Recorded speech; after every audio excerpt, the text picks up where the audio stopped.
para a ver si tienen idea de... Bien, perfecto. ¿Están viendo mi pantalla? ¿Alguno que haga Sí, así, sí, aunque sea sí, algo? todo Sí, bien. sí, se ve. Bueno, por alguna razón, ahí está. Agricultura de precisión, y a mí se me viene el gaucho con la Pocket porque es lo primero que se me viene en la cabeza. ¿Alguno tiene idea de qué estamos hablando? ¿Alguno se anima? A ver, no hay muchas diapositivas, no me preocupé en hacer PowerPoint porque la idea es que hagamos un ida y vuelta. Así que, ¿alguno tiene idea de qué estamos hablando?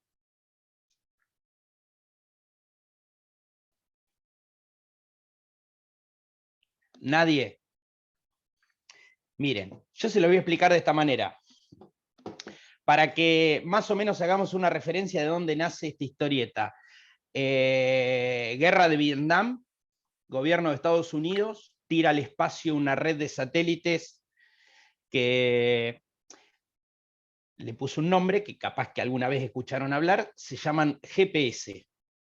No sé si saben de qué se trata. Esos se tiraron en esa época, se liberaron para uso civil en los años 80. Cuando se liberan para uso civil, el mismo gobierno de Estados Unidos le pone una restricción en el posicionamiento, y con lo cual los primeros GPS tenían errores de hasta 300 metros inducidos, ¿no es cierto? Con lo cual servían, pero no tanto, porque le erraban por un montón de metros. Eso fue evolucionando y en un momento, cerca del año 2000, se liberó la señal definitivamente con errores y precisiones lógicas. A partir de ese momento el GPS despertó un montón de alternativas de uso civil, entre esas, agronomía. Con lo cual, las primeras definiciones de agricultura de precisión tienen que ver con herramientas que están vinculadas en el posicionamiento, ¿sí? Cosas que se pueden generar mapas, cosas que pueden medir la heterogeneidad no solamente de la variabilidad productiva, sino la heterogeneidad en el espacio, o sea, cómo está distribuido en diferentes sectores. Digamos, conceptualmente la agricultura de precisión arranca por ese lado. Pero yo les voy a decir la agricultura de precisión, mi punto de vista. Yo me recibí en el año 2004, hice mi especialidad en nutrición de rumiantes, poquito distinto. Me fui a trabajar a Santa Cruz en el año 2004 y me encontré con un campo en el medio de la montaña que la única herramienta que tenía y la única civilización más o menos, digamos, potable y preparada que tenía era todo lo que tenía que ver con el petróleo. Ahí conocí las imágenes satelitales. Y después de un tiempo, o sea, o muy poco tiempo, volví a la zona productiva y ahí empecé a ver qué podía hacer con esas imágenes satelitales en el sector productivo.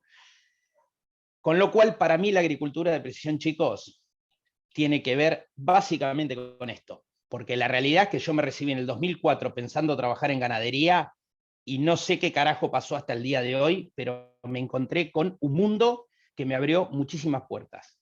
Y para mí tiene que ver con esto. ¿Y por qué se los planteo de esta manera? Ustedes todavía son chicos y no hace mucho les deben haber dicho, seguramente una abuela, las agarró y les dijo, ¿qué van a hacer cuando sean grandes? Típica frase de vieja. ¿Qué van a hacer cuando sean grandes? Bueno, les cuento. No sé cuándo voy a ser grande porque yo todavía no crecí, pero y hay algunos que me padecen y saben que no crecí. Pero no me voy a meter con eso, me voy a meter con el SEA. Les juro por Dios que, y esto es real, mi abuela todavía se acuerda, porque cuando me dijo esa frase yo le dije a mi abuela, mira, la verdad no sé qué voy a hacer, porque lo que yo voy a hacer todavía no se inventó. Y mi abuela se acuerda de eso. Gracias a Dios la tengo viva la vieja, pero se acuerda de esa frase.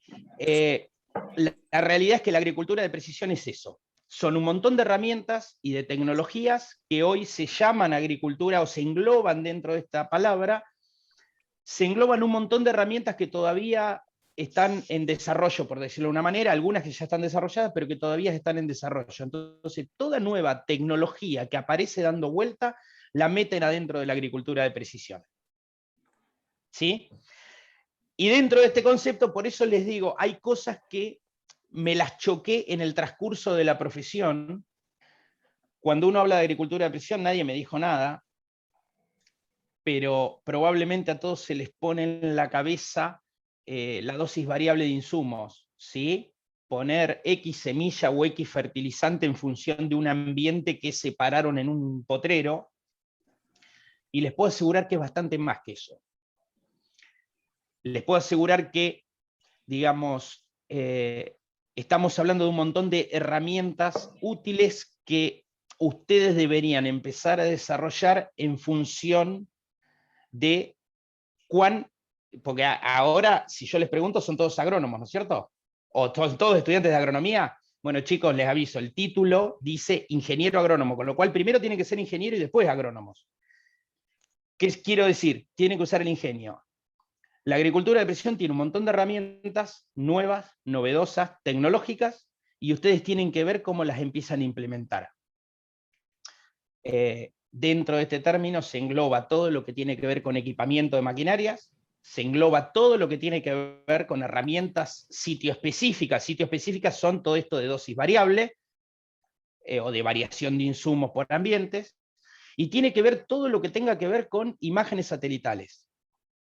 Y últimamente, en los últimos poquitos años, hay todo un desarrollo de herramientas que están dentro de la agricultura de precisión que tienen que ver con las startups. Virginia es una víctima de todo esto. ¿Qué son las startups? ¿Alguno sabe? Porque les cuento, las startups son empresas nuevas, chiquitas, generalmente innovadoras, y están asociadas a desarrollos tecnológicos que, digamos, tienen algunas matrices en común. Primero es la conformación de la empresa, como por eso es una startup, pero más allá de eso hay todo un desarrollo de nuevas tecnologías que tienen que ver con apps, con plataformas, con mucho entorno web y mucha transmisión de información y mucha generación de datos que hace diferentes tipos de cosas.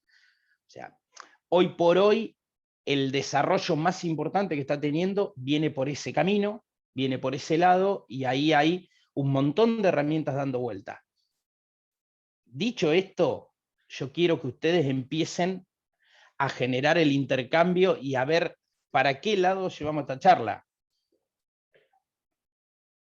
Alguno que se anime, ¿no hablan?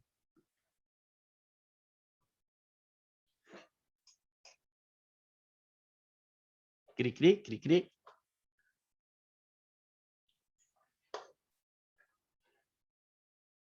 Nada. Bien. Bueno, mientras transcurra la charla, Leo, yo calculo que se les van a ir ocurriendo cosas para ir diciendo y hablando. Si Bueno, querés... chicos, Sí, decime. sí.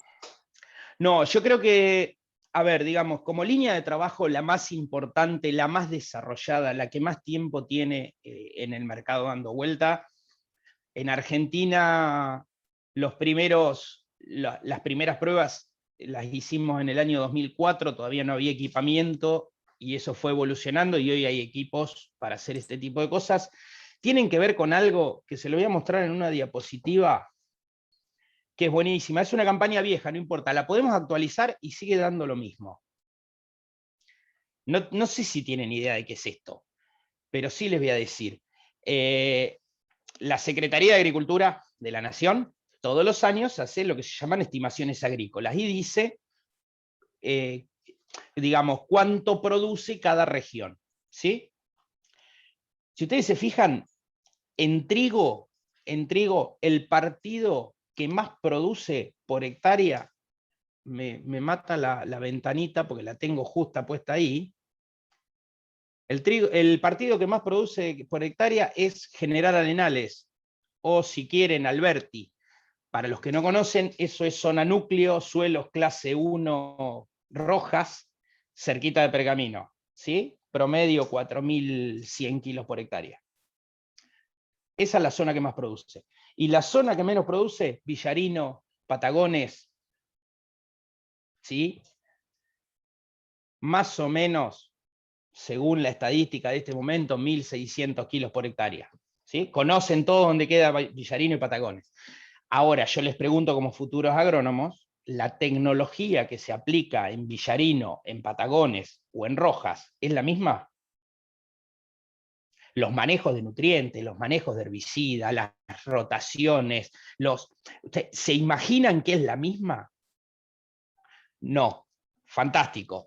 Bueno, chicos, cuando ustedes ven el mapa de un lote, y no es, digamos, hay zonas más heterogéneas, zonas menos heterogéneas, zonas que tienen patrones de suelo diferenciales, hay un montón de alternativas dentro del área productiva argentina, pero les cuento que cualquier lote que ustedes vayan a ver, tienen a Villarino y a Rojas en el mismo lote.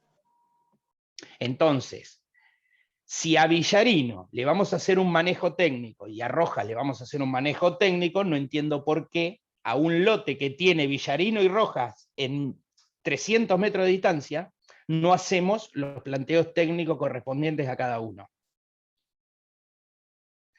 El concepto viene por ese lado y tiene que ver con eso. O sea, la heterogeneidad en los ambientes existe, gracias a la agricultura de precisión hay herramientas, como por ejemplo mapas de rinde, imágenes satelitales, algunos tipos de sensores que miden diferentes características del suelo. Hay un montón de herramientas para poder cuantificar esa heterogeneidad. Y una vez que la cuantifican, nosotros los agrónomos somos los que tenemos la responsabilidad de manejar cada ambiente en función de su potencial y su característica. Básicamente, la cosa macro va por ese lado, de lo que es agricultura de precisión y de lo que nos concierne a nosotros como agrónomos.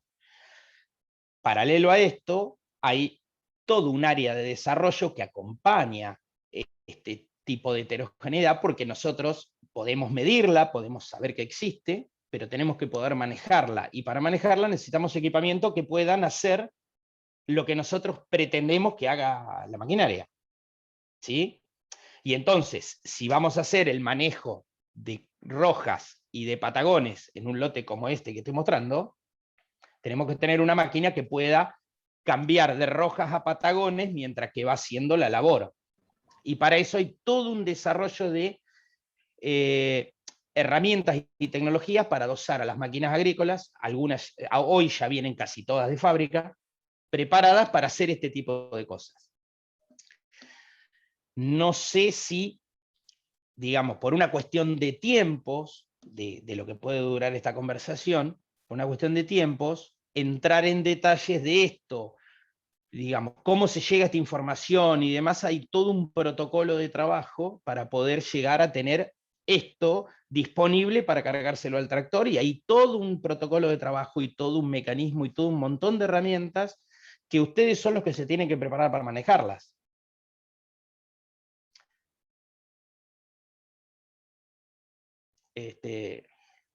Chicos, me gustaría que participen, que tiren. Yo creo que estaría bueno hablar sobre eso que dijiste recién. Yo no conozco nada, así que a mí me serviría. Bien, yo creo que en este PowerPoint algo de eso hay, dando vuelta.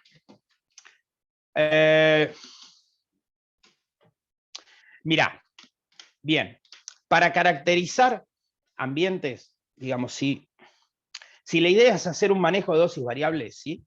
Lo primero que hay que hacer es poder, lo que no se mide, no se puede corregir, ¿sí? Eso es una regla. Si no lo medimos, no lo podemos manejar. Con lo cual, lo primero que tenemos que hacer es poder caracterizar ambientes. Bien, para caracterizar los ambientes, fundamentalmente hoy hay dos herramientas, que son las imágenes satelitales por un lado, o los mapas de rinde, o ambos. Estas dos herramientas tienen una característica que es muy buena, que miden directamente, digamos, la lectura que hacen es directamente sobre el número de interés personal del productor. ¿Sí? El mapa de rinde mide rendimiento, y lo que nosotros buscamos es manejar por características de rendimiento, por potenciales. Y el índice verde tiene un ajuste altísimo, hay varios índices dando vuelta, pero el NDVI tiene un ajuste muy alto con rendimiento. ¿Por qué? Porque nosotros vamos a manejar cada ambiente en función de su potencial de rendimiento. Por eso, cuanto más directa sea la medida, mucho mejor. Estas son las dos herramientas fundamentales que se usan. Hay otras. Ahí puse algunas, hay otras. Veris, CM38, Soiloptics, son sensores que miden características indirectas. Mapa de Tosca, hay equipos que hacen mapas de Tosca.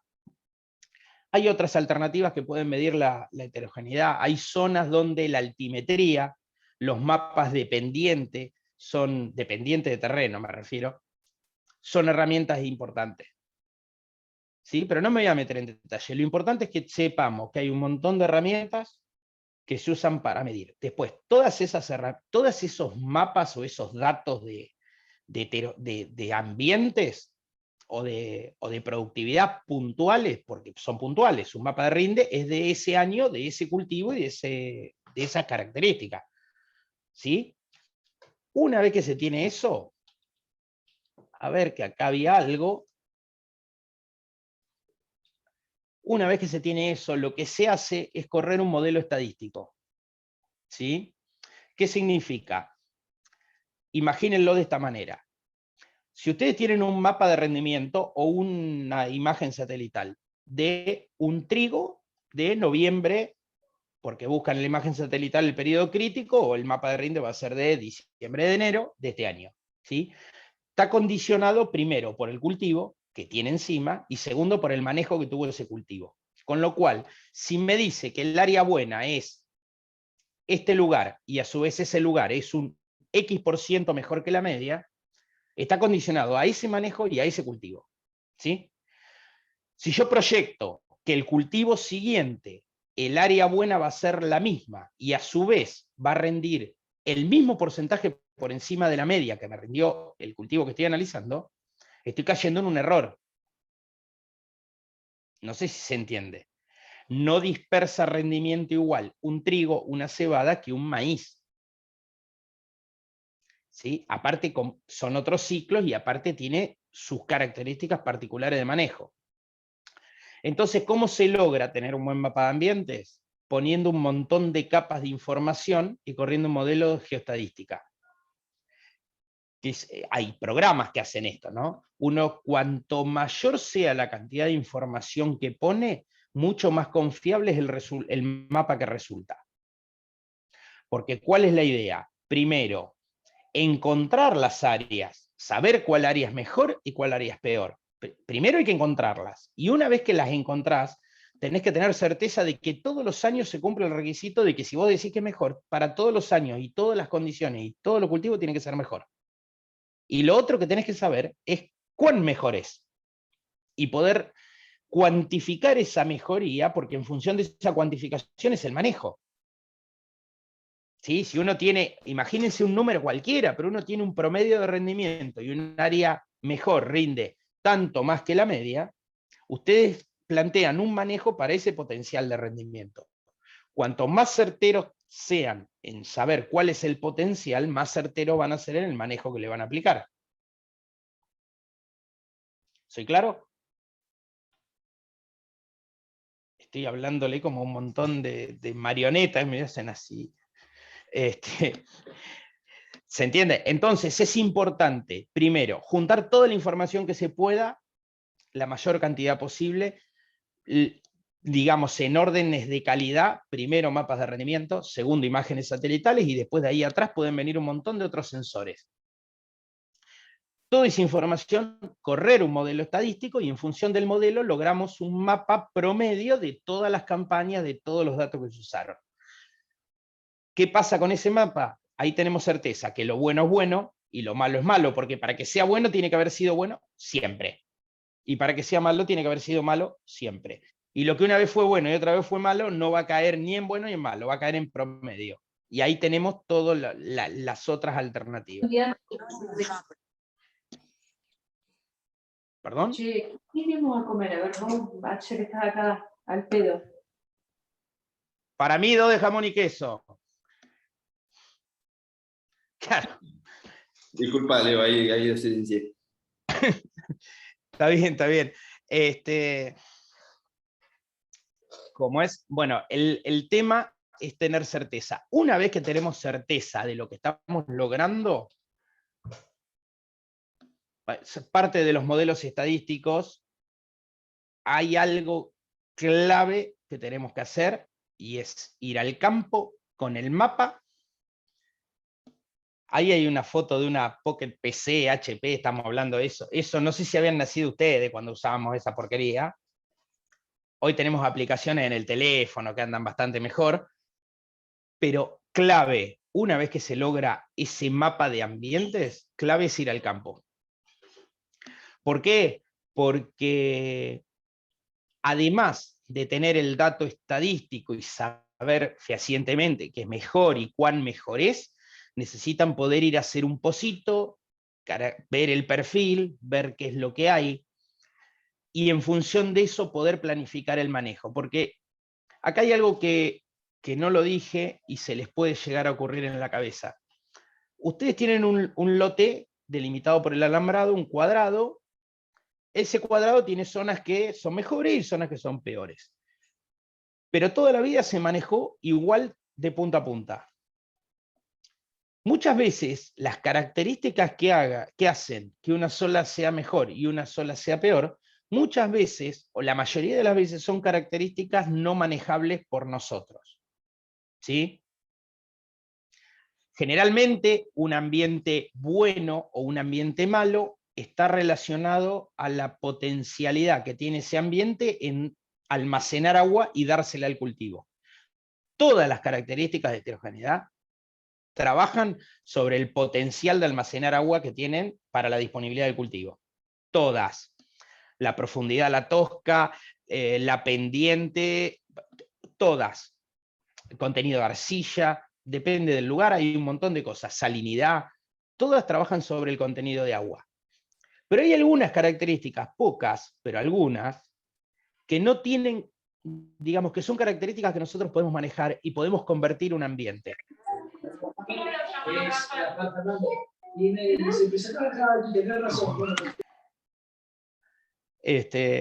Hay características que sí nosotros podemos manejar.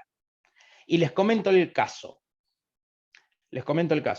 Cuenca del Carcarañá, por si alguno conoce, sudeste de la provincia de Santa Fe, cerca de Rosario. Cuenca del Carcarañá. Mapas de ambientes que me dicen que hay zonas que rinden menos y zonas que rinden más. El principal problema que tiene la cuenca del Carcarañá es que es muy ondulada. ¿Sí? Es una zona muy quebrada. ¿Qué pasa con las zonas muy quebradas, con suelos arcillosos? La infiltración es lenta, con lo cual lluvia efectiva es muy baja. Porque si tenés un suelo que infiltra poco y tenés mucha pendiente, la mayoría del agua que está esperando para poder entrar al suelo corre por la superficie y se va para la vaguada. Es una cuestión conceptual. Entonces, ¿qué pasa? Hay suelos que tienen poco contenido de agua disponible y no son suelos malos. Y muchas veces nos pasó, por eso doy el ejemplo ese puntual, porque ese lo vivimos. Lo que terminamos haciendo no era hacer un manejo de dosis de nutrientes. Lo que terminamos haciendo fue terrazas, porque con terrazas logramos frenar el agua, que no corra subsuperficial y que tenga tiempo para poder infiltrar en un suelo con baja infiltración. ¿Se entiende? Y pasamos de ambientes malos a ambientes, por lo menos, todos parejos. ¿Sí? Entonces, hay características de suelos particulares que nosotros las podemos manejar y podemos cambiar el potencial del ambiente, o podemos modificarlo o podemos maximizarlo. Por eso es fundamental la ida al campo, fundamental el mapita, ubicarse en cada uno de los sitios y saber qué es lo que hay. Cuando hay tosca no podemos hacer nada porque es tosca, pero hay ciertas características que sí las podemos manejar.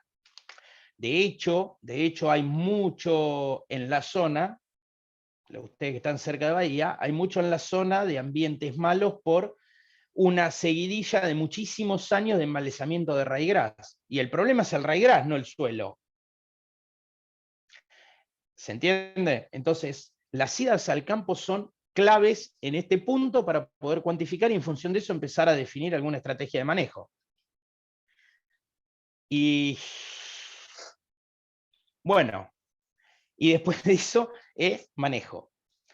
¿Manejo qué es? Son ensayos, son pruebas, son adaptar las cosas que se pueden cambiar, por decirlo de una manera, ¿sí? Hay muchas características que son cambiables, hay otras que no. ¿Sí? Lo que es densidades, lo que es nutrición, fósforo, nitrógeno, azufre, o sea, se pueden empezar a trabajar en ese tipo de manejo de la heterogeneidad, que es lo que más impacta económicamente y lo que más impacta desde el punto de vista de rendimiento, es manejar ese tipo de heterogeneidad. ¿Y cómo lo corroboran? A través de ensayos. Pruebas constantemente, porque pasar de manejar un lote en dosis fija a pasar a manejarlo variable, por más datos que uno tenga para tomar una decisión de cuánto aplicar y por qué y en dónde, es después corroborar que esa decisión haya sido correcta. Por eso es importante poder llevar esto a otro nivel haciendo pruebas. Y por ahora vamos a dejar de compartir la presentación. A ver, eso tiene que ver con la aplicación de insumos. Fundamentalmente, como les dije, densidades y nutrientes. ¿Por qué? Porque son los insumos más caros y los que más impactan en el potencial. Después, hay un montón de otras herramientas para empezar a trabajar que tienen que ver con el tema de precisión, pero la idea es que hagamos un ida y vuelta y empecemos a tirar.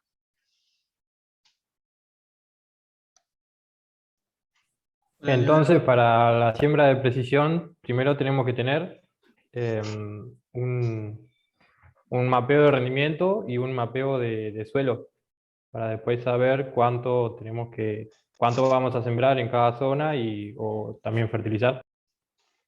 Sí, claro, por eso lo que estaba diciendo recién, o sea, primero tenemos que poder medir qué heterogeneidad hay y dónde está la heterogeneidad, porque si no la tenemos medida y cuantificada y ubicada, y saber de lo que se trata, ir al campo y pincharlo y hacer el pozo y chequearla, si no tenemos eso hecho, es muy difícil que nosotros podamos planificar un manejo. Y aparte, hay un tema, digamos, el hombre tiene la capacidad de meter la pata bastante seguido, y más el hombre. Podemos meter la pata mucho. Entonces, si vamos con un mapa erróneo a intentar hacer un manejo, probablemente podamos, no sé si hay adulto, podamos hacer una cagada importante si le erramos en la información de base que me dice dónde hacer qué. Por eso es importante tener estadística, tener datos fuertes que nos digan el qué y en dónde para poder aplicar.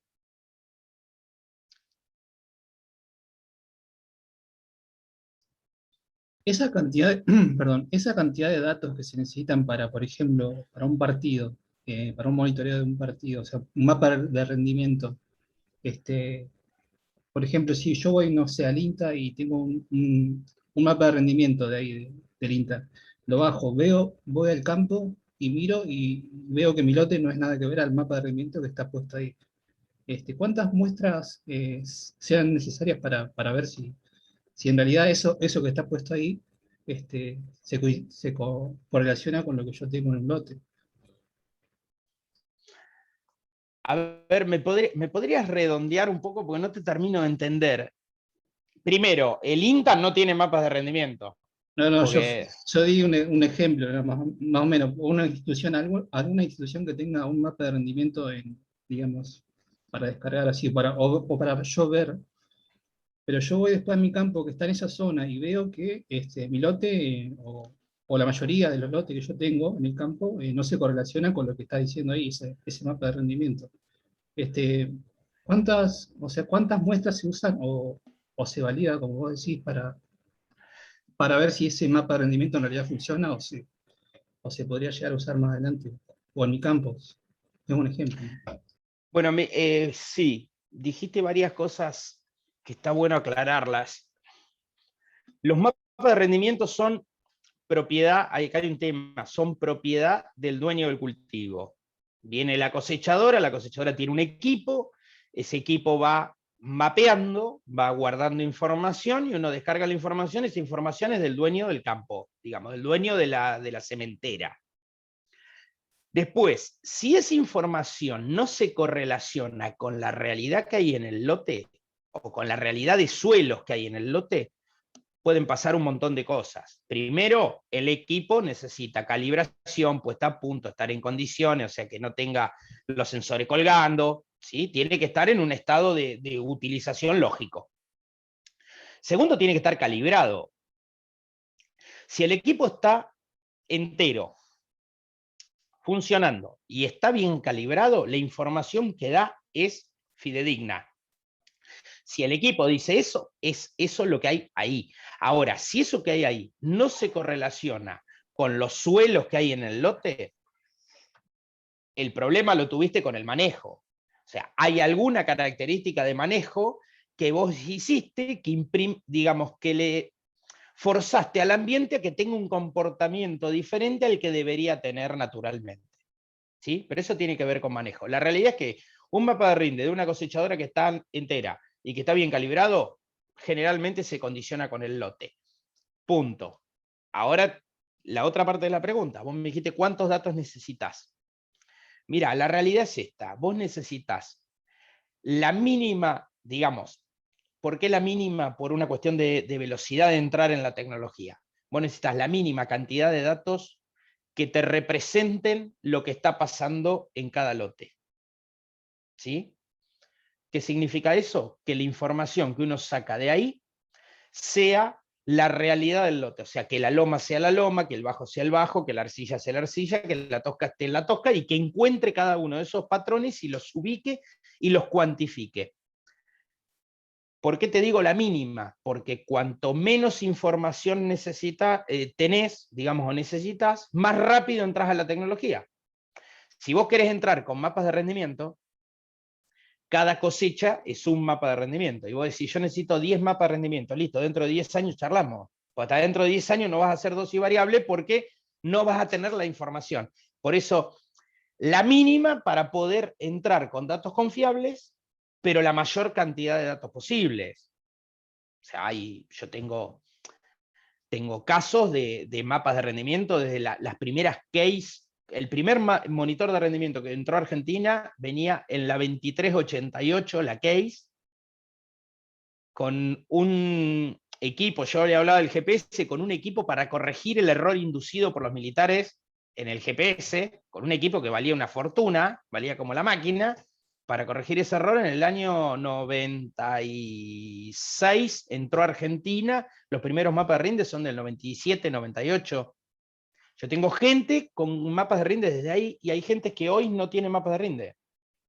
La mayor cantidad posible de datos, pero la menor cantidad posible para poder entrar lo antes posible en la tecnología. Y por otro lado, como yo dije, necesitas tener datos que sean confiables y que representen lo que pasa en el lote. Se los explico de esta manera. Hay suelos, o sea, todos los ambientes que expresa un lote tienen que ver con el suelo que hay abajo, que es el suelo es el que le da el potencial de producción a cada lugar, digamos, ¿no?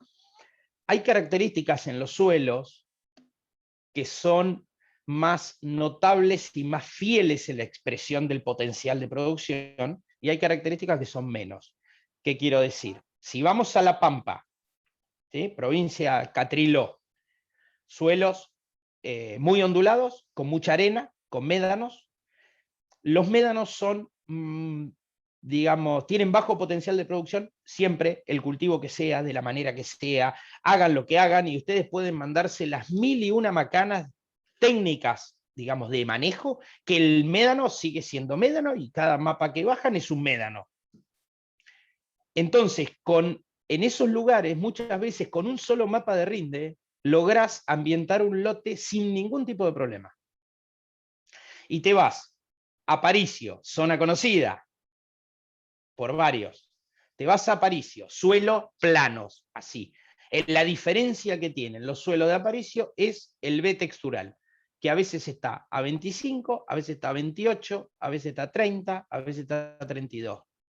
Y después la tosca, 50, sí, parejito, 40, 50 parejo. La heterogeneidad que tienen esos suelos es tan, primero, es poca la diferencia que tienen entre los ambientes. Y segundo, es tan finito la característica de suelo que hace que sea heterogéneo, que muchas veces los mapas de rinde expresan cosas diferentes. Y entonces ahí empezás a necesitar cada vez más información para tener cada vez más confianza de lo que estás diciendo. Porque muchas veces te pasa que agarras un mapa de rinde y se da vuelta. Balcarce. Hola. Leo, hola, sí. Yo sobre Juan. eso te quería... ¿Qué tal? Yo sobre eso te quería preguntar, a partir de que vos mapeaste el lote, ¿cuánta heterogeneidad, vos hablabas de Aparicio que no, por ahí es muy poquito, cuánta heterogeneidad debería tener como para que vos decidas que realizar la inversión o que digamos es rentable o vale la pena hacer una dosificación variable o alguna... Perdón. No sé si hay un dato estadístico. Sí. Yo yo te voy a responder eso con un tema. Yo no sé si, porque veo que hay 68, no sé si hay profesores o hay gente grande conectada acá, porque no me quiero ir a la banquina. Pero yo te voy a decir una cosa. Recién estaban pidiendo una docena de empanadas, una que se le abrió el audio, ¿no? La estadística es la peor porquería que existe. Les explico por qué. ¿Sí? Les explico por qué. Esa chica recién estaba pidiendo una docena de empanadas. Si hacemos un promedio, ella pidió una docena, entre ella y yo comimos 6 empanadas cada uno, y en realidad yo ni las vi a las empanadas. ¿Se entienden? En promedio, ¿sí? Comimos media docena cada uno. No es así. ¿Qué es lo que quiero decir? Cuando uno corre un modelo estadístico, la estadística puede dividir cualquier cosa. Y muchas veces cuando la divide, tiene ese tema, le pone un límite a un ambiente que es muy finita la diferencia. Y entonces ahí es donde empieza a jugar la agronomía. ¿Qué es lo que quiero decir? Vos me decís, ¿cuál es el límite para decir, hasta acá es bueno, hasta acá es malo, o acá le pongo este manejo, o acá le pongo el otro? Ahí empieza a jugar la agronomía. ¿Qué hacemos? Maximizamos las diferencias para poder tener maximizada la diferenciación del manejo. Esa es una opción. Minimizamos las diferencias, ¿sí? Y las diferencias de manejo las hacemos más sutiles. Te lo digo con un ejemplo. Otra vez, vamos a Catriló, una heterogeneidad tremenda, 3 ambientes, y vas desde 50 a 300 kg de urea.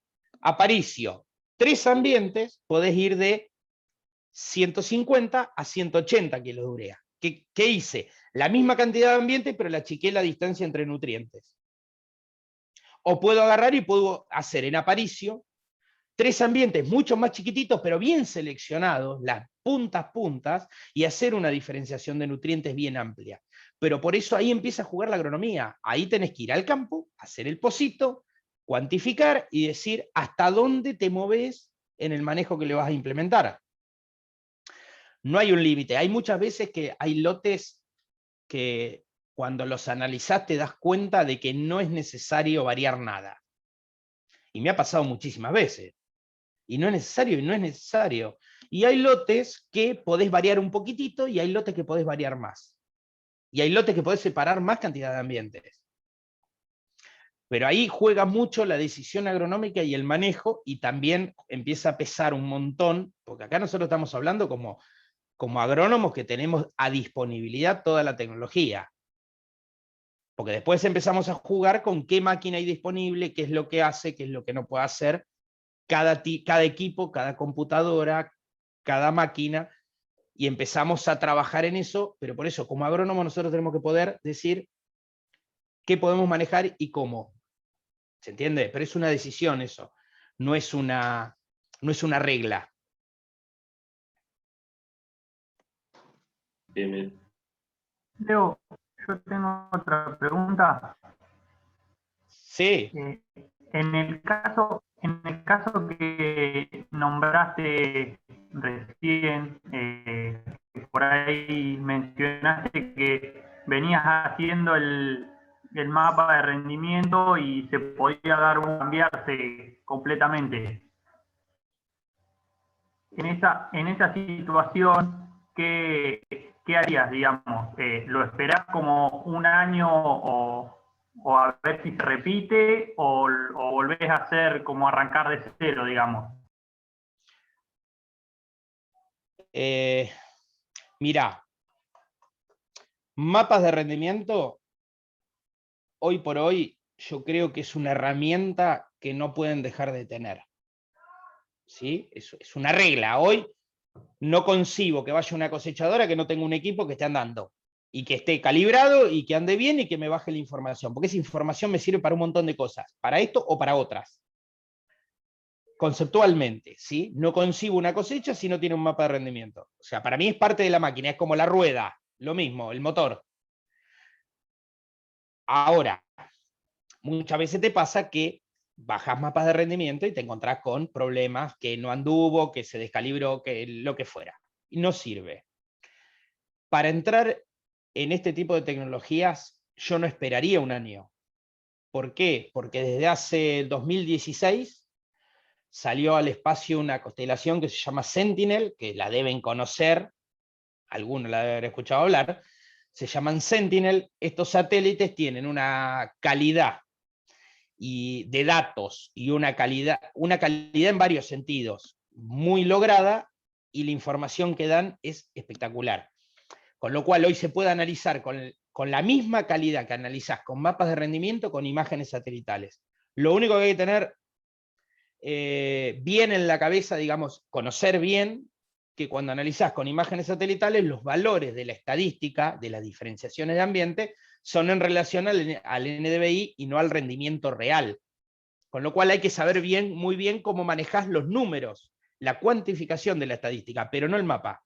En mapa, hoy con Sentinel lográs la misma o mejor calidad que un mapa de rinde. Con lo cual no esperaría.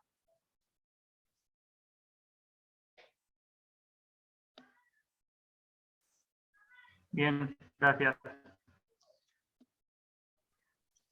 Leo, yo tengo otra pregunta.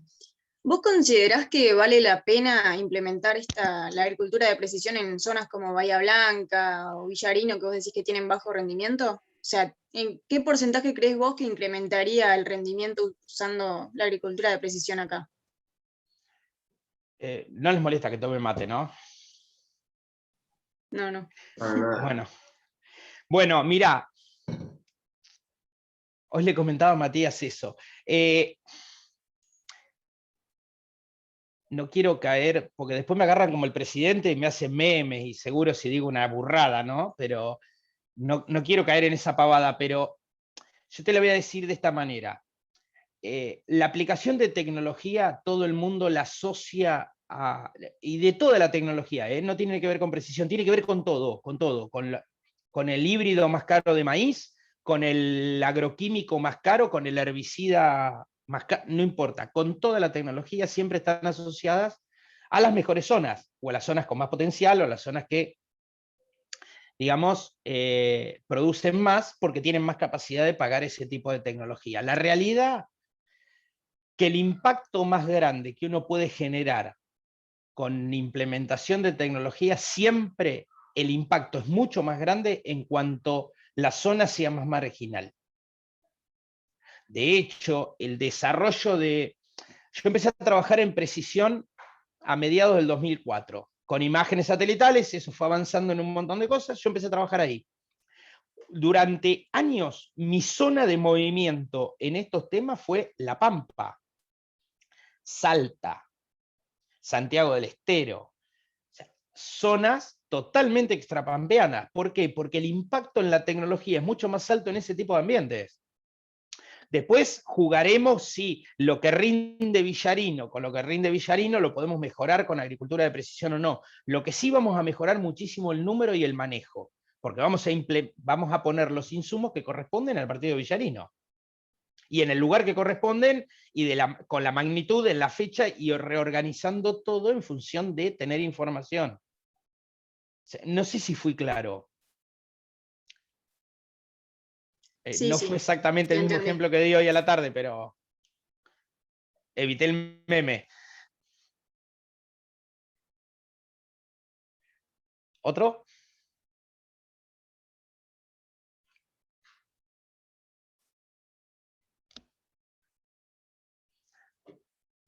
Si alguno no se anima a prender el micrófono, también puede escribir por el chat. Las pueden escribir, las pueden escribir. Sí, sí, sí, sí.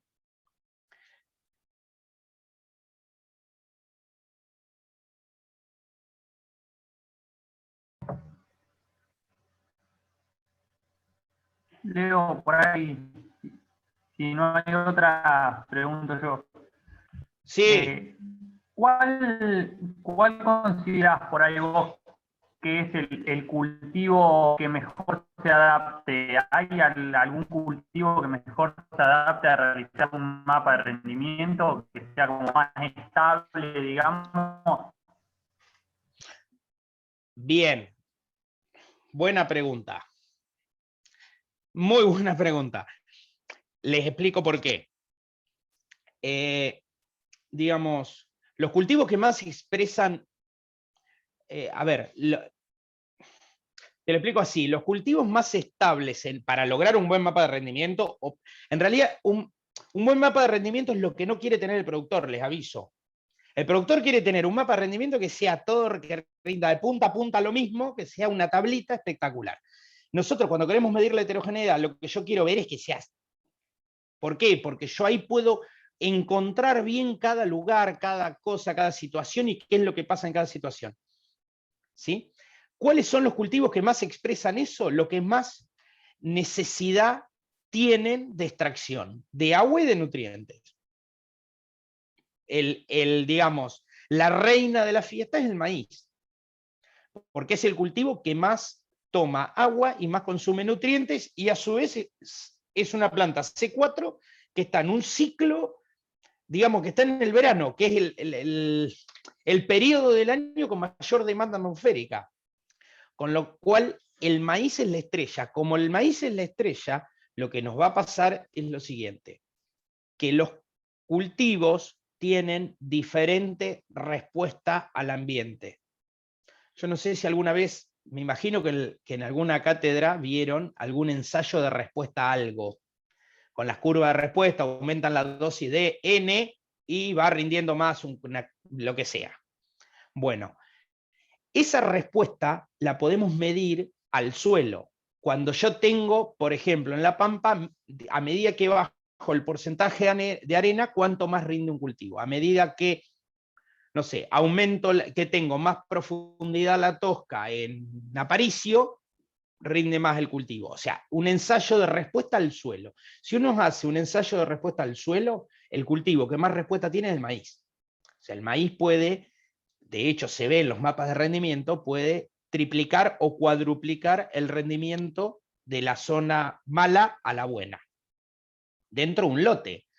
En cambio, otros cultivos, por ejemplo, las leguminosas, la soja, como tiene capacidad de ramificar, tiene otros mecanismos para compensar rinde, como también tiene la fina, ¿sí? A través de los macollos, tiene otro mecanismo para compensar rinde, que lo que hace es bajar mucho la respuesta al suelo. ¿Sí? Para que un mapa de soja salga, digamos, en la misma magnitud que un mapa de maíz, tiene que haber pasado una situación de estrés importante. En cambio, el maíz todos los años y en todas las condiciones expresa muy bien los ambientes, ¿sí? Como cultivo estrella. Tampoco es cuestión de que hagamos maíz para lograr un buen mapa de rinde, ¿no?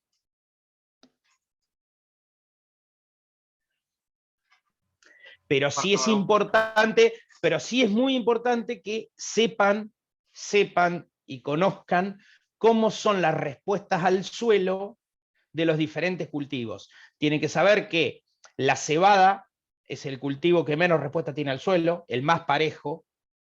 Después es el trigo y la soja, girasol, y el mejor es el maíz. ¿Por qué lo tienen que saber? Porque cuando uno decide un manejo de la heterogeneidad y un planteo de diferentes dosis y demás, también tienen que tener en cuenta qué cultivo va a sembrar. Porque no es la misma dispersión de nutrientes o de semillas que uno tiene que hacer en maíz que la que tiene que hacer en cebada.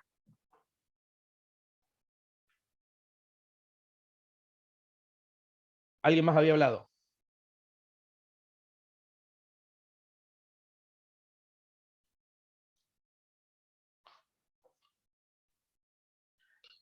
Se fue. Che, Leo, si no Ale hay, Presotto. si no hay nadie que quiera hacer una pregunta, si querés te leo una de las que nos hicieron al Instagram. Quería hacer una consulta. Chicos, que me escribió Ale Presotto en el... Yo no sabía, ¿ustedes están usando Sacha en el taller? Una aplicación... ¡Qué grande! ¡Qué grande!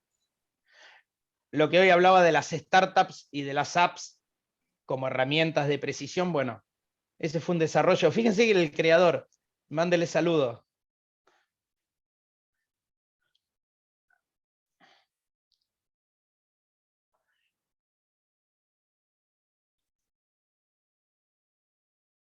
Nadie quiere hablar.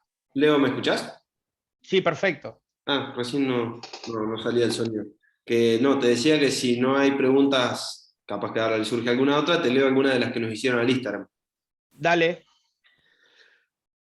¿Puedo hacer una? Sí, dale.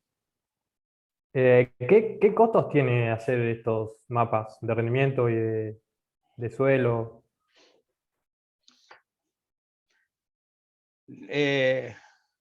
¿Puedo no responderla? Te voy a explicar por qué. Porque la idea es despertar la iniciativa en ustedes. Ustedes son los agrónomos, los futuros agrónomos. La idea de esta charla no es buscar clientes, sino que ustedes se despierten ustedes el interés de empezar a trabajar. Yo soy agrónomo igual que ustedes, y si lo puedo hacer, ustedes también lo deberían poder hacer, y podrían aprender a hacerlo, y podrían generarse su propia fuente de trabajo a partir de esto. No sé si soy claro. ¿Sí? Después sí podemos cotizar, hay tasaciones, hay números, eso existe, pero la idea es que ustedes tengan herramientas para poder hacer este tipo de cosas.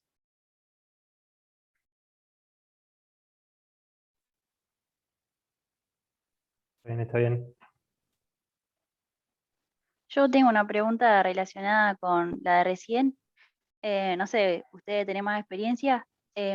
Cuando le habla esto a un productor, por ejemplo, no sé, llega alguien, un ingeniero nuevo, y porque no hubo buenos rindes, que esto que el otro, y implementa este tipo de manejo que digamos que es novedoso.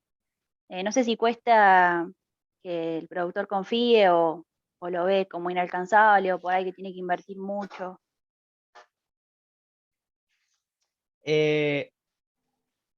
Chicos, esto es clave. Cuando puedan, tomen una charla con un psicólogo. No que vayan, no los mando a ustedes a psicología, no los mando a ustedes a hacer secciones. Digo, tomen charlas con psicólogos. Les explico por qué. Cuando en la actividad profesional lo que les va a pasar es que la actividad de agrónomo es el 5% de su tiempo, el 10% de su tiempo. No es más que eso, 15, 20, depende del caso. Hay algunos que han sabido, digamos, entenderse mejor, y hay otros que no tanto, y lleva un porcentaje del tiempo muy chico. Después el resto del tiempo van a tener que aprender a hacer un montón de cosas. Y una es ser psicólogo de los productores. No tiene que ver con la agricultura de precisión esto, tiene que ver con todas las tecnologías. Hay productores que son más reticentes y necesitas bastante más psicología, e incluso les cuesta entrar, y hay productores que naturalmente vienen a demandar un servicio porque entienden que les está faltando algo. Y hay algunos que vienen solos a buscarlo. O sea, pero ahí tiene que ver con una cuestión psicológica. Sí te digo la verdad. Hoy 2021, la tecnología está bastante masificada no masificada en el uso, pero sí masificada en el conocimiento, en el sector. Ya todo el mundo sabe de qué estamos hablando, todo el mundo ha visto, lo ha hecho, lo hizo el vecino, lo hizo alguien de su grupo de trabajo, sabe de qué está hablando. Sí te digo, me costó muchísimo trabajo, 2005, hablar de estos temas. Pero muchísimo trabajo, y me costó muchísimo trabajo entrar, y tuve que aprender de psicología. De hecho, es más, hasta hace un par de meses atrás, a ver, porque falleció en realidad, ¿no? Pero bueno, no importa, yo tenía un manager un flaco que laburaba en ese tema enseñándome cómo tenía que comunicar las cosas para que la gente entendiera. Es muy difícil. Cuando uno tiene un problema, digamos, cuando uno tiene un problema, sabe que tiene un problema y lo sale a solucionar. Porque naturalmente tiene que resolver su problema. En esto, nosotros sabemos que tiene un problema que él no lo sabe que lo tiene. Y entonces nosotros no solamente le tenemos que decir qué solución tenemos, sino que además le tenemos que decir que tiene un problema. Y el tipo lo tiene que ver. Entonces es muy compleja la situación, por eso está buenísimo un psicólogo que venga y nos guíe y nos oriente, porque sabemos de densidad, sabemos de nutrientes, sabemos de un montón de cosas de esas, pero no sabemos de el trato con las personas.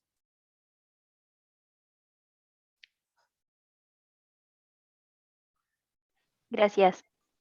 Bueno, Leo, quería saber qué opinás ahí, sobre... Ah, perdón, sí. no, seguí. No, dale. No, quería decirte que había una pregunta en el chat, ¿querés que te la lea? Sí, estaba leyéndola, pero dale, léela. Buenas, quería saber qué opinas sobre por qué acá en la zona de Río de Corfo no se implementa tanta tecnología de precisión como en otras zonas que usted menciona. ¿Será por temas de tamaño de los establecimientos y rentabilidad? Bueno, sí. Tiene que ver el tamaño de los establecimientos y la rentabilidad tiene que ver. Pero aparte tiene que ver, si estamos hablando de la zona de riego de Corfo, por ahí que levante el pulgar, no sé, que salude, que diga que sí, no sé. Si estamos hablando de la zona de riego de Corfo, hay un tema que jode bastante.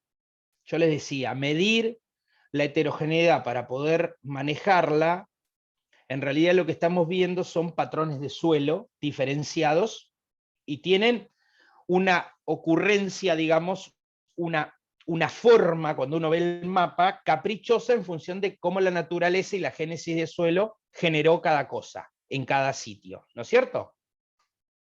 ¿Soy claro? Ahora, ¿qué quiero decir? La loma es loma en otra zona, hablando de otra zona, la loma es loma, el bajo es bajo, generalmente son ambientes laxos, ambientes que están bien segregados, que están definidos, que se pueden manejar. El problema que tiene Corfo, puntualmente Corfo, es que, primero que son parcelas chicas, pero segundo que se nivelaron. Cuando se nivelaron, ¿qué pasó? A raya. Cuando hicieron a raya pasaron la loma al bajo, el bajo a la loma, y generaron un cambio en los horizontes de suelo increíble. Cuando uno mira un mapa de rendimiento o una imagen satelital de ese tipo de campo, lo que se va a encontrar es un patrón tremendamente virósico. Entonces, tenés un productor de poca escala, con una rentabilidad baja y que tiene un patrón que necesita un nivel tecnológico para poder manejar ese tipo de patrón altísimo. ¿Se entiende? Se los explico de esta manera. Una sembradora de dosis variable de maíz siembra todo el ancho de la máquina, la misma dosis, todo el ancho de la máquina, a la medida que va pasando, donde cambia de ambiente, cambia la dosis, toda la máquina, todo el ancho de la máquina. ¿Sí? Cuando vos tenés ambientes laxos, no hay problema, porque vos venís por una loma que tiene 10 hectáreas, y el bajo tiene 30, y la media loma tiene 40, entonces tenés tiempos de cambiar y las diferencias entre suelos son muy graduales, entonces si tarda 3 segundos o 5 no afecta demasiado. En Corfo, como está decapitado y está, digamos, el patrón es tan virósico, es muy difícil de manejar en muy poquitos metros, incluso en diferencias de ancho. Hoy hay sembradoras que pueden hacer eso, sí las hay, pero valen mucho más cara que la sembradora. ¿Se entiende? Y eso hace imposible que un productor de una pequeña escala, que está trabajando unas pocas hectáreas bajo riego, pueda implementar eso.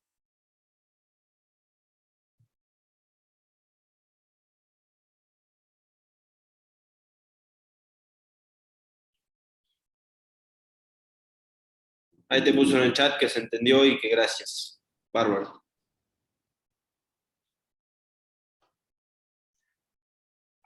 ¿Alguien más?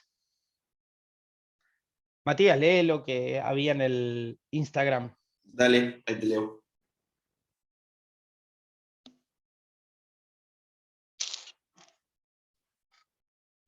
¿Cuál es la importancia de la tecnología moderna en la actividad agropecuaria? Lo que yo entiendo de esta pregunta debe ser hablar un poco de porcentajes y demás, de quién lo usa y quién no. Hoy en implementación el porcentaje es muy bajo. Inta Manfredi lleva esa estadística que, bueno, prepandemia, digamos, pandemia mediante, que hizo que muchas cosas no se puedan actualizar. Estamos hablando implementación. En implementación estamos hablando de un porcentaje muy bajo, ¿sí? Hoy no llega al 10% los campos que hacen dosis variable de insumos, por ejemplo. Ahora, en equipamientos, el porcentaje de tecnología es gigante. Hoy no existe en el mercado, digamos, no existe, no es que nadie la compra, no existe la posibilidad hoy de comprar en el mercado un pulverizador, la marca que sea, que no tenga una computadora con dosis variable, que no tenga banderillero, que no tenga control de caudal. No existe, ¿sí? Hoy por hoy, todas las sembradoras 0 kilómetros que se están fabricando hoy vienen con las cajas de dosis variable o los motores hidráulicos. La alternativa que sea, pero viene con dosis variable de fábrica. Hoy no existe cosechadora en el mercado que no tenga mapa de rendimiento. Y hoy no existe tractor que venga sin pantalla para controlar todas las funcionalidades del tractor. O sea, hoy la tecnología en las maquinarias está disponible en cualquier 0 kilómetro, ¿no? El mercado del usado va aparte. O sea que, digamos, a ver, te lo digo de esta manera, no llega al 10% de los productores que hacen dosis variables, pero hoy tecnología en maquinaria 0 kilómetros viene toda equipada. Con lo cual, hoy el que no lo hace es porque no quiere, porque no lo ve, porque no le interesa, por lo que sea. Porque el agrónomo, su agrónomo, no le está recomendando hacer este tipo de cosas. Perfecto.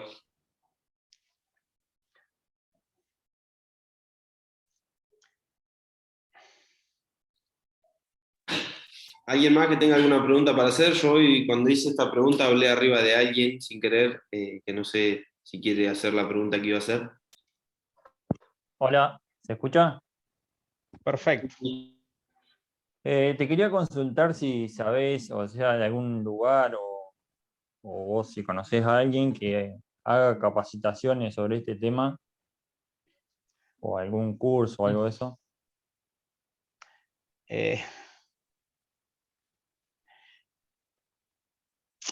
Bueno, hay capacitaciones dando vuelta, hay algunas cosas dando vueltas muy puntuales, muy chiquitas, muy específicas. La mayoría es muy específico, digamos. Acá hay un tema que pasó, que es cómo la oferta tracciona la demanda. ¿Qué es lo que quiero decir? El desarrollo de la agricultura de precisión en Argentina, en el mundo, no en Argentina, en el mundo, está asociada por los equipamientos. ¿Se entiende? ¿Qué es lo que quiero decir? El tipo que fabricaba o que fabrica un piloto automático, cuando nadie pensaba en un piloto automático, cuando no era una necesidad, cuando todo el mundo bajaba la guía y le daba para adelante, cuando se fumigaba con un flaco con una banderita, el tipo que fabricó el banderillero fue el que traccionó la necesidad del banderillero. ¿Se entiende? De la misma manera que, como recién lo dije con un ejemplo perfecto, el 10%, menos del 10% de los productores hacen dosis variable y todas las máquinas de fábrica vos las vas a comprar y vienen equipadas. Con lo cual es la oferta la que está traccionando la incorporación de la tecnología. ¿Qué problema trae eso? Que el conocimiento o el área técnica, ¿sí?, no es el que desarrolla la necesidad, sino el que vende un equipamiento. Con lo cual no hay conocimiento disponible. Simplemente, no sé si se entiende, si yo agrónomo, ¿sí?, si yo agrónomo, que manejo un campo, me hubiese puesto hace un montón de años atrás, ¿no? Antes de tener todo esto disponible, me hubiese puesto y hubiese dicho, che, necesito un equipo que me haga porque quiero tirar más allá y menos acá. Y desde mi conocimiento y desde mi formación, y la universidad y el INTA y todos los estamentos académicos hubiesen analizado esa necesidad para traccionar a los fabricantes para que fabriquen algo que solucione mi necesidad, hubiese habido conocimiento. El tema es que hoy estamos tapados de computadoras en las maquinarias que no sabemos para qué, porque los agrónomos no la estamos usando. Entonces no hay mucha oferta de capacitación en esto. Hay, ACREA da cursos de QGIS básicos, hay algunos cursos que se pueden hacer en INTA Manfredi, pero no hay mucho de agronomía que tiene que ver con esto de conocimiento. Pues yo hoy se lo decía a Matías, ustedes como alumnos son los que tienen que demandar esta necesidad para que la universidad atienda la necesidad de los alumnos, que ustedes van a salir. Yo se lo dije al principio, no sé de qué voy a trabajar porque no existe el trabajo que yo hago. Chicos, prepárense, porque cuando se reciban es qué pasó ayer. En 10 años no saben qué carajo pasó, pero están haciendo algo totalmente diferente de lo que se prepararon. Entonces son ustedes los que tienen que demandar a la universidad para que la universidad atienda el conocimiento que están necesitando. Porque van a salir a trabajar con una agronomía que hoy está totalmente electrónica.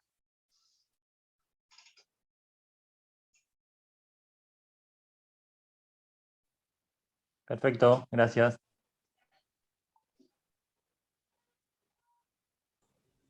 Leo, yo tengo acá una consulta también.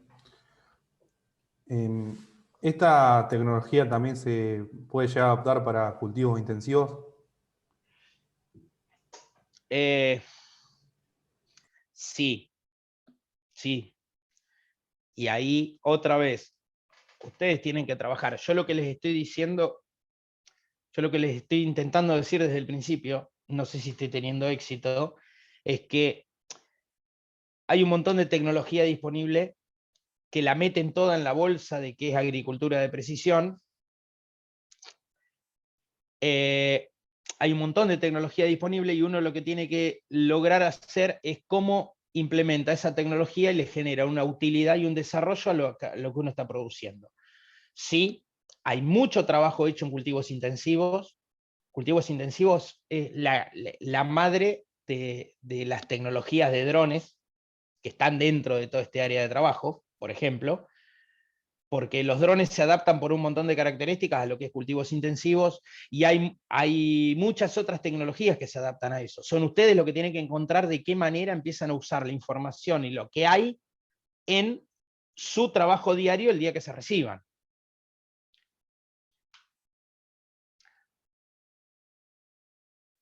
Es viable alquilar drones, puso uno, no sé.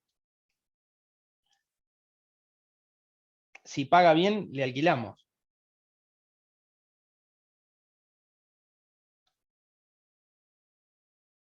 Creo que su pregunta es si es viable contratar un dron. Ah, ok. Bueno, ahí está. Está de la mano con los cultivos intensivos eso. Está de la mano con los cultivos intensivos. El punto, si es un dron o es una imagen satelital, el punto es qué información necesitan, qué información están buscando y qué utilidad le van a dar esa información el día que la tengan. ¿Sí? ¿Por qué? Porque el dron tiene características y consigue cierta información con determinadas características. La imagen satelital tiene lo mismo, y son ustedes los que tienen que saber qué es lo que están buscando obtener para lo que quieren resolver.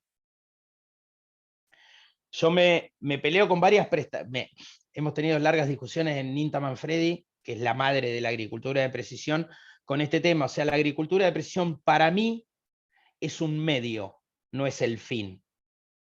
No sé si soy claro. Uno lo que tiene que hacer es agronomía, y a partir de la agronomía buscar dentro de las herramientas disponibles cuál es la que mejor se adapta para lo que quiero hacer. Hay casos que son drones, hay casos que son otra cosa. ¿sí? Pero entendamos que todas estas herramientas son el medio para conseguir algo que uno está planificando.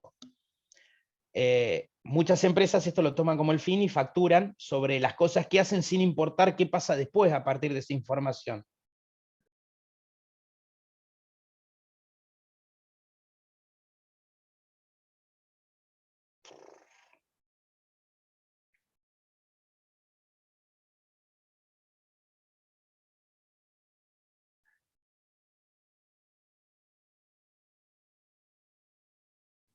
¿Me quedé tildado yo, Leo, o no? No, no sé, estoy esperando que alguien tire una piedra.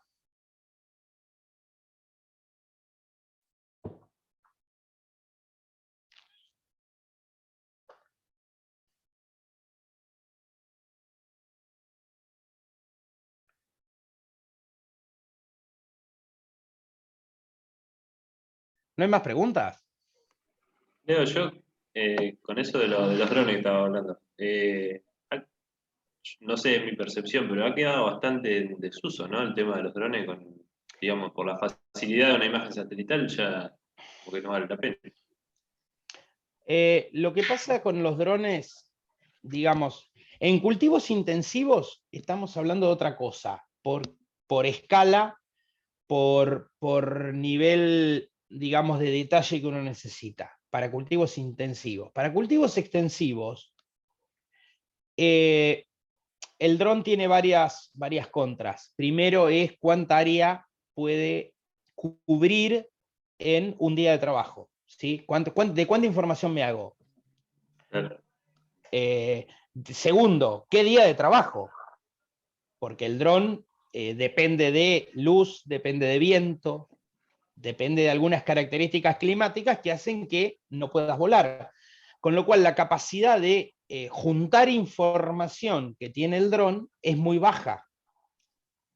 Y por otro lado, la calidad de esa información en cultivos extensivos, se los comento en un dato para que ustedes que me van a saber entender, o espero que me sepan entender. Se los comento en un dato. La calidad de información de un dron es tan alta que escapa a la necesidad de un cultivo extensivo. ¿Qué quiero decir? En una imagen Sentinel o Landsat, una imagen satelital que tiene un píxel de 10, de 20, de 30, ese píxel es el promedio de índice verde, por ejemplo, es el promedio de todo lo que pasa en ese píxel. En un Sentinel 10x10, en un Landsat 30x30 o en otras, no importa. ¿Sí? Es el promedio de todo lo que pasa en ese píxel.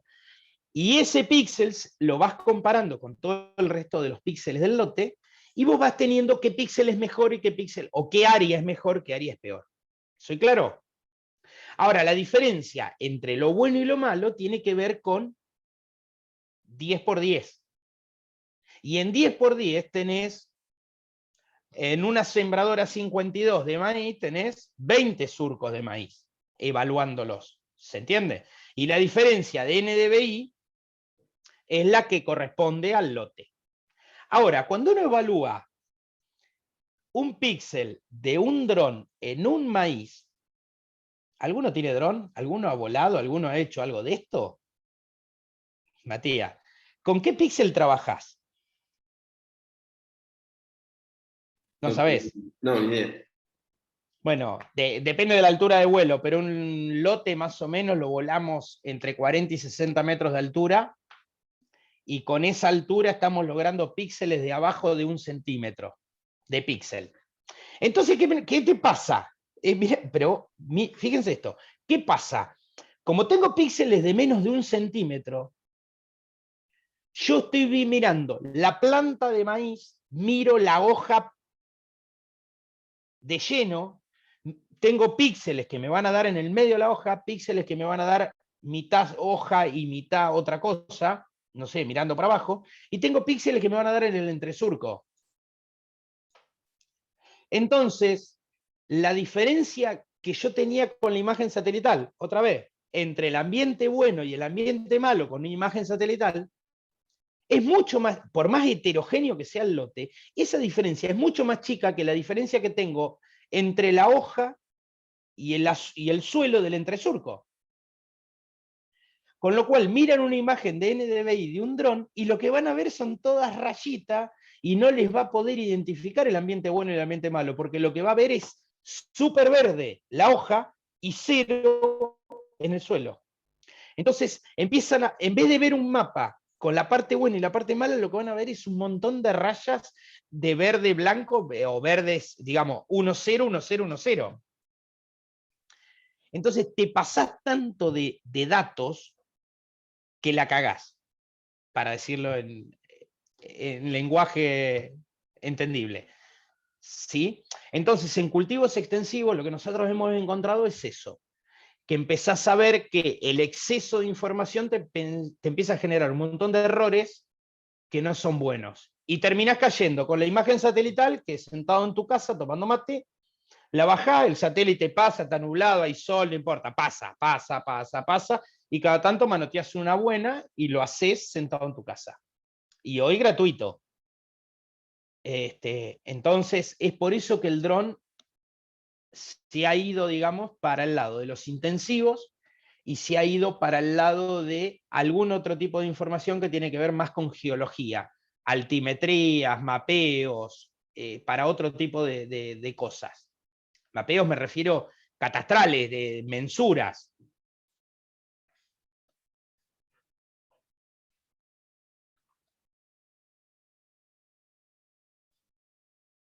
Tenés, Leo, una pregunta en el chat, si querés leerla o te la leo como quieras. Ah, ¿verdad?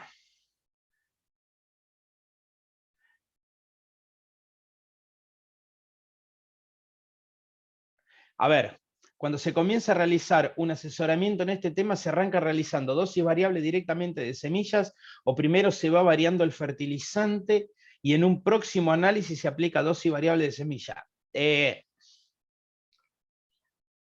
Mira, esto es así, Julián, es así. Decía mi abuelo, según el culo son los azotes. ¿Qué es lo que quiero decir? Lo primero es medir. No hay chance. Lo primero es medir. Uno no puede... Yo no... hoy tengo un montón de campañas arriba de dosis variable, montón. Hoy yo debo estar en las 250.000 hectáreas de ambientación y prescripción, digamos, de lo que yo estoy manejando de variables. Yo, solo. Vale, solo no, tengo equipo, pero... Es imposible que hoy puedas decir qué es lo que vas a hacer si no lo tenés medido. ¿Sí? Podemos pensar, decís, viene un campo nuevo, que no lo conozco, entra un campo nuevo a trabajar. Decís, podemos decir, por la zona, por donde está, por la máquina que tiene disponible, por un montón de cosas, podemos decir, che, bueno, vamos a arrancar por este lado. Lo podés planificar de esa manera como vos lo estás planteando. El tema es que hasta que no lo medís y no lo caracterizás, no lo podés decir con certeza. Porque lo primero que tenés que hacer es medirlo, o sea, analizarlo, hacer un análisis, ver los mapas de rinde, ver las imágenes, definir ambientes, y una vez que está eso, ves qué máquinas tiene disponible y ahí empezás a pensar qué es lo que vas a variar. ¿Sí?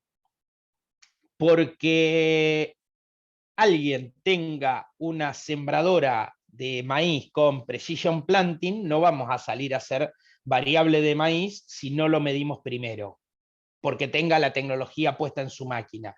Primero tenemos que evaluar qué es lo que hay.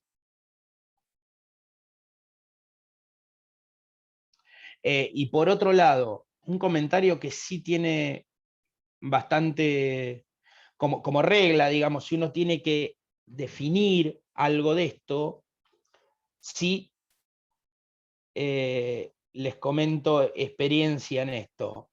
Cuando uno varía fertilizante, conviene variar todo. ¿Sí? O sea, si uno hace variable de nitrógeno, conviene que haga variable de fósforo, porque tiene que acompañar el balance de nutrientes. Eso es una cuestión agronómica, ¿no? Que habría que respetar. Por otro lado, en cultivos como maíz y girasol, sí pensaría en dosis variable de semilla. En cultivos como fina, sí pensaría en dosis variable de nutrientes. Pero hasta que no lo miramos, no podemos anticipar demasiado porque por ahí te encontrás con que la cosa no es lo que uno se espera.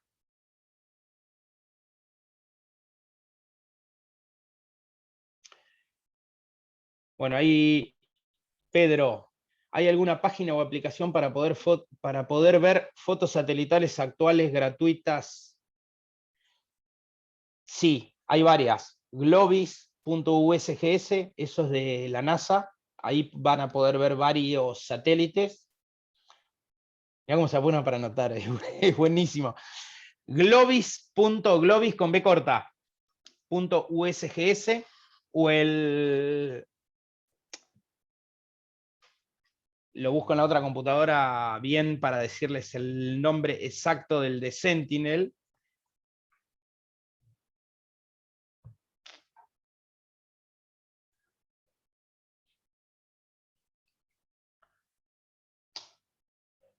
La página se llama apps.sentinel-hub.com. ¿Sí? El Sentinel Hub. Desde ahí lo pueden buscar. Tiene un browser que ahí pueden bajar también otros satélites. Yo les recomiendo, esto es una recomendación personal y me van a saber entender, espero. Yo les recomiendo lo siguiente, o sea, las imágenes satelitales van a tener... Sí, perfecto. Bien, Matías. Yo les recomiendo algo.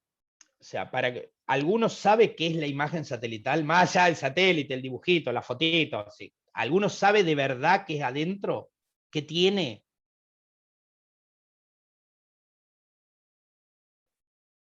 Pregunta de examen. No tienen ni idea. Sí, es un conjunto de datos numéricos. Bien ahí, ¿quién fue? Y le asusta. Sí, no, porque no estás dentro de los que veo. No, estoy escondida. Está bien, está bien. Bien ahí. El tema es así. Hay muchísimos servidores. Si quieren, tienen un par de argentinos también dando vuelta. Hay muchísimos servidores que le van a mostrar imágenes satelitales. Y ustedes lo que van a estar viendo cuando la ven es una foto, como si fuera una foto de nada, colorcitos, no importa. Son manchitas. Un tobiano. Van a ver una foto de un tobiano. En realidad lo que están viendo ahí es técnicamente una foto. De esos hay muchísimos. La recomendación es esta. Las imágenes, internamente, las imágenes es, como dijo, una secuencia de datos numéricos. Es una tabla de Excel. Que cada banda, ¿saben lo que es la banda? O sea, el espectro electromagnético está dividido en bandas, están las visibles y las que no son visibles, hay otras. Los sensores del satélite pueden capturar filtrando cada una de las bandas. Y te da la información en cada píxel de qué absorción tienen cada una de esas bandas. Y uno puede ver cuánto absorbe cada uno de los colores, o sea, cuánto refleja cada uno de los colores, y en función de eso, después trabajar. Yo les recomiendo, como agrónomos, trabajen con las bandas, porque ese es el dato. La foto no deja de ser una foto. Y como es una foto, no se puede hacer estadística, no se puede hacer cálculos, no se puede clasificar, no se puede hacer segmentación de áreas, no se pueden hacer un montón de cosas que se hacen con este tipo de tecnologías, no las pueden hacer si no tienen el dato de fondo. Es como algo que me van a entender muy simple, les puedo mandar información con una tabla de Excel o le puedo mandar la misma tabla de Excel en un PDF. Si se las mando en un PDF no pueden hacer nada, miran la tabla y se terminó el cuento. Si se las mando en el Excel, van a poder graficar, sacar números, hacer conclusiones, cambiar lo que no les gusta, no sé. ¿Se entiende? Por eso es importante, estos dos servidores les van a permitir bajar bandas y que empiecen a trabajar con las bandas. Porque hablamos de NDVI, pero hay otras bandas que son interesantes para trabajar en otro tipo de cosas. Por ejemplo, dentro de la agricultura de precisión, paréntesis al margen, hay un par de índices, el OSABI no me voy a acordar el otro nombre, es un índice que trabaja sobre el infrarrojo cercano y el azul y correlaciona directamente con proteína en grano en trigo. Y lo están usando algunos para poder predecir proteína por lote y por patrón, digamos, por ambiente. Leonardo, una pregunta. El índice que ahí mencionaste es el SABI, ¿o no? ¿Cómo? ¿El SABI es el índice que acabas de mencionar? Sí, o SABI son dos nombres. Que no me va a salir el otro ahora.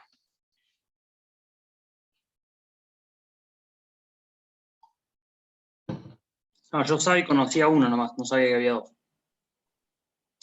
No, porque es un índice compuesto.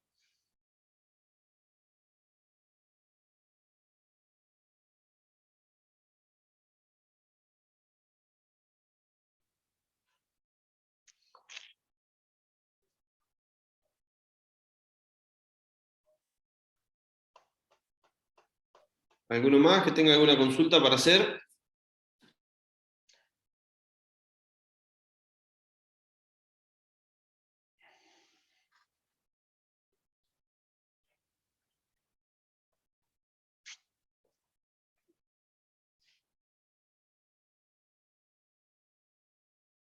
Dale, Virginia, pregunta algo. No, para mí hasta ahora viene quedando clarísimo todo. Bueno, no, porque ahí Ale Presotto en el chat puso que cuente de lo que es Milar. Y Virginia es víctima de Milar. Para ustedes la pueden agarrar y la pueden, no sé, hacer una malteada, qué sé yo. Es víctima de lo que estamos haciendo. Pero bueno, usan la aplicación Sacha en el taller. Milar es una empresa que formamos para hacer desarrollo de tecnología. Y estamos inventando cosas raras. O intentamos inventar cosas raras. Y hicimos varias cositas. Y bueno, Virginia es parte del equipo.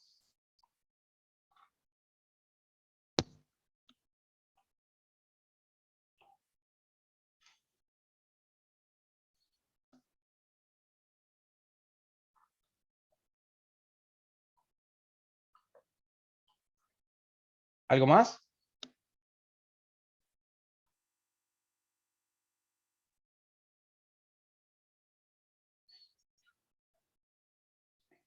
Bueno, si no tienen más dudas. Bueno, Matías, te jodo una cosa, porque vos me habías mandado una pregunta de Eric, de Florencia y de Fran Sotullo. Sí. Sí, Florencia decía, me gustaría saber que se hable sobre SIG, Sistema de Información Geográfica y Teledetección.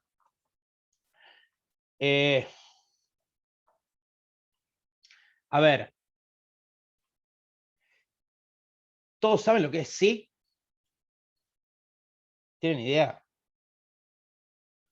Otra vez, lo que les dije al principio, la oferta traccionó la demanda. SIG, Sistema de Información Geográfica, son nada, herramientas, software, que se usan, digamos que la particularidad que tienen todos los sistemas estos es que los datos que usan están con una posición geográfica, o sea, están posicionados en el espacio. Yo les diría que lo que les transmitiría es que hay un software que se llama QGIS, que yo creo que deberían salir de la facultad manejando ese programa a pleno. Porque hoy por hoy casi todos lo que van a trabajar se sostiene arriba de una plataforma SIG. ¿Sí? Sea QGIS, sea ArcGIS, sea ENVI, sea ERDAS. Hay muchísimo software dando vuelta de esto. La idea es que lo aprendan a usar porque todos los enlatados que tienen disponibles en las apps y demás se sostienen arriba de este tipo de plataforma. Y el otro tema, que es lo que le decía hoy de las imágenes. Si ustedes bajan la foto o bajan las bandas para analizar. Bueno, cuando bajan las bandas para analizar, lo que necesitan es un sistema para poder analizar eso y poder trabajarlas. Y yo creo que hoy lo discutía recién con un colega que se recibió 5 años antes que yo. Hoy no concebimos ir al campo si no vamos con una tablet que nos posicione y nos diga esto es bueno, esto es malo, esto es lindo, esto rinde más, rinde menos, no importa. Con una tablet o con un teléfono o con algo que nos ubique, nos posicione y nos deje entender, no solamente ir a ver si tiene maleza o si hay algún insecto o si hay una enfermedad. Es eso condicionado a un área del terreno. Porque hablamos bastante de lo que es de dosis variable de semilla, en maíz, en girasol, qué sé yo, nutrientes, pero les aseguro que, digamos, la colonización de determinadas adversidades tiene mucho que ver con los ambientes donde se desarrollan. ¿Sí? Las enfermedades necesitan tener un microclima particular para que se desarrollen y generalmente están asociados a cierto tipo de ambientes, con lo cual en muchas situaciones estamos pensando, y hemos hecho experiencia en eso, en dosis variables de agroquímicos. Cuando uno hace digamos, una dosis variable de un maíz o de un girasol, normalmente lo que hace es bajar plantas en ambientes malos. Eso lo que va a ocasionar, además de que sí, está bien, le mejora el rendimiento, ahorran plata, tiene un montón de ventajas desde lo productivo, lo primero que les va a lograr es que en esos ambientes donde uno restringe cantidad de plantas, van a tener menos índice de área foliar, con lo cual van a tener más luz llegando al suelo, con lo cual van a tener menos competencia del cultivo con las malezas, con lo cual van a tener más maleza. Simple.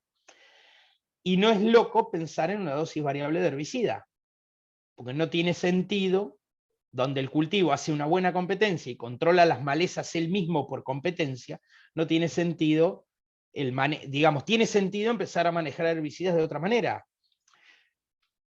Por eso está, digamos, es sumamente fundamental que ustedes manejen ese tipo de herramientas para poder tomar decisiones, digamos, no tomar decisiones, sino para que ustedes puedan implementar las decisiones que toman. A mí me ha ido muy bien con lo que he hecho en mi profesión, pero es necesario que los agrónomos se generen su propia información y no dependan de un servicio que les haga el mapa porque encontró maleza en la loma y entonces dice, no, me tenés que hacer un mapa para dosis variable, vamos a tirar herbicida allá. ¿Se entiende? Hay un montón de cosas que ustedes las pueden empezar a manejar si usan un SIG, un GIS. Esa es una. Y Eric dice, ¿cuál es la importancia de la tecnología moderna en la actividad agropecuaria? Esa es la que te leí yo, ya la respondimos. Y no hay chance. Me gustaría saber que se hable sobre piloto automático, regulación de dosificadores neumáticos.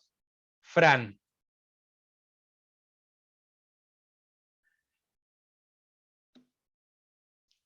¿Qué pasó con maquinaria? Necesitamos una hora más para hablar de ese tema. Ah. No sé qué más específico, qué quiere que diga. Hoy es raro, hoy una máquina mecánica no existe, ¿eh? Es raro, no las encontrás. Hoy son todas neumáticas. ¿Está Fran por ahí? No. No, no estaba, eso estaba mirando. Bien. Yo no sé si les gustó o no, pero se han ido pocos del chat y ya llevamos como 2 horas. Sí, la verdad de nuestra parte, Leo, desde el SEA, muchísimas gracias por la charla. La verdad, de mi lado quedó clarísimo y bueno, los chicos del SEA que estamos hablando en WhatsApp están todos muy, muy contentos también y a todos nos pareció muy claro. No sé si alguno más tiene alguna otra pregunta, si no podemos ir cerrando y bueno, desde ya eternamente agradecido por esta charla que estuvo, la verdad muy buena. ¿Cómo no voy a participar? Fui parte del Datura Ferox.